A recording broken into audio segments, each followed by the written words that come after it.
Bonjour, Monsieur Clary. C'était en 2009 et nous avons créé la société en 1989. Et là, la montre que nous présentons cette année, nous avons voulu faire une édition spéciale pour Bâle. Et le principal de cette montre, c'est cette personnalisation d'inspiration des avions furtifs américains ou de la Reventon Lamborghini. D'accord. Notamment au niveau des cornes, qui a ce côté un peu tranché des formes de ces avions de la Reventon, et aussi au niveau des ponts, puisque vous voyez ces ponts, 3 ponts en saphir, avec cette ouverture ces deux ouvertures qui permettent de voir l'heure et les minutes, et les chiffres qui sont faits de manière bien différente, comme vous pouvez le voir, au niveau des écritures. D'accord. Donc ces principales différences qui sont représentées. Donc en fait, pourquoi avoir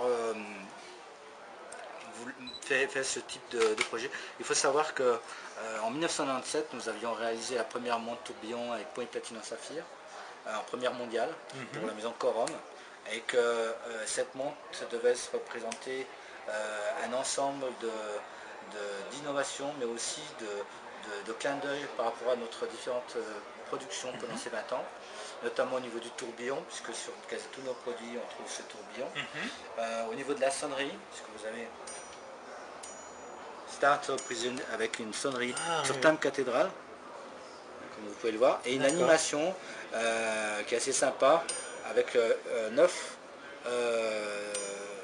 bras, donc 3 bras qui s'articulent pour donner l'ordre donc sur les différentiels au niveau du mécanisme du chronographe.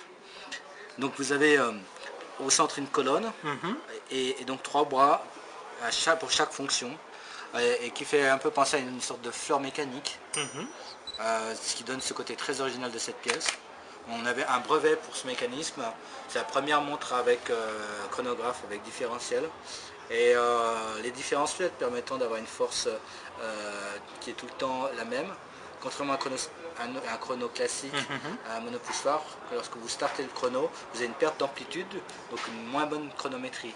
Or là, comme on a une prise de force qui est toujours la même, nous avons, que ce soit en start, stop, reset, nous avons toujours la même force qui est constante, donc très peu de variation d'amplitude, donc meilleure chronométrie. Autre élément intéressant de cette montre,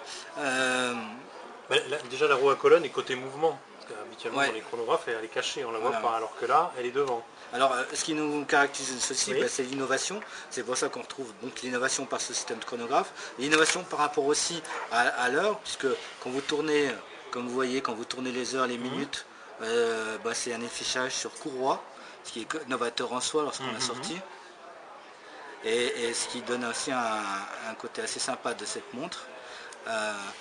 Donc on a un système ingénieux qu'on distingue par le côté, des traces de doigts, qu'on distingue sur le côté avec un système de tension de la courroie micrométrique.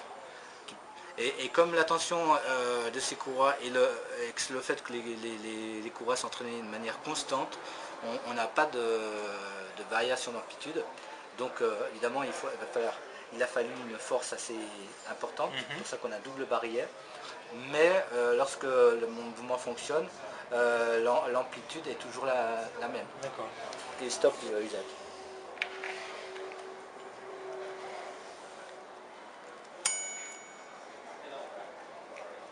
Et alors, vous êtes à Toulouse et En fait, le site Chronomania, qui est notre site, il est géré et alimenté par des tas de gens qui habitent en France un peu partout. C'est l'avantage d'Internet, on peut le remplir même si on est à Singapour, on peut écrire en français. C'est je crois le premier site francophone en termes d'utilisateurs. Je parle sous la responsabilité du webmestre. Différente. En fait, j'ai acheté un château qui était un comte qui est à Paris d'ailleurs, place Vendôme, qui fait de la joaillerie, qui est dans de la joaillerie.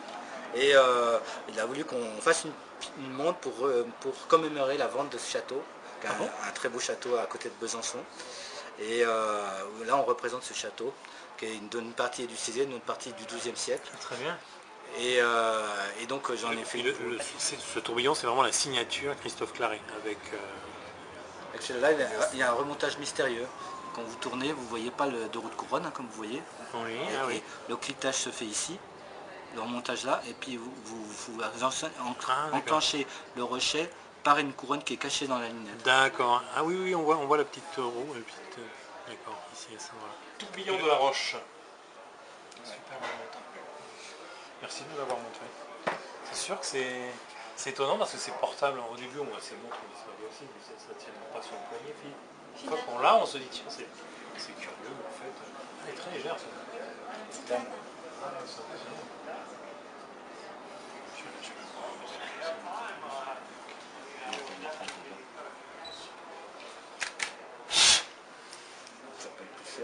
On l'ouvre c'est comme mettre un doigt sur l'écran.